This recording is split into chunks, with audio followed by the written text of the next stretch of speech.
గొల్లప్రోలు నగర పంచాయతీ పరిధిలోని కోకిలబండి హాస్పిటల్లో సిఎస్ఆర్ నిధులతో 88.98 లక్షల నూతనంగా నిర్మించిన ఆయుష్మాన్ ఆరోగ్య మందిర ప్రాథమిక ఆరోగ్య కేంద్రాన్ని శుక్రవారం గౌరవ శాసనమండలి సభ్యులు కొడిదెల నాగబాబు ప్రారంభించారు.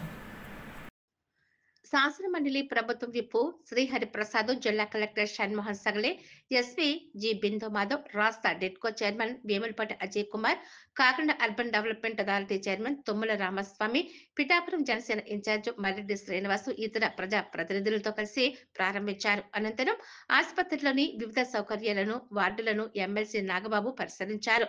వైద్యాధికారితో మాట్లాడి వివరాలు అడిగి తెలుసుకున్నారు. ఈ కార్యక్రమంలో పిఠాపురం ప్రాంతం అభివృద్ధి అథారిటీ పాడా ప్రాజెక్టు అధికారి చైతన్య వర్షిని, జిల్లా వైద్య ఆరోగ్య శాఖ అధికారి డాక్టర్ జె నరసింహ నాయక్, పిఠాపురం నియోజకవర్గ ఇతర ప్రజా ప్రతినిధులు, గొల్లప్రోలు నగర పంచాయతీ అధికారులు తదితరులు పాల్గొన్నారు.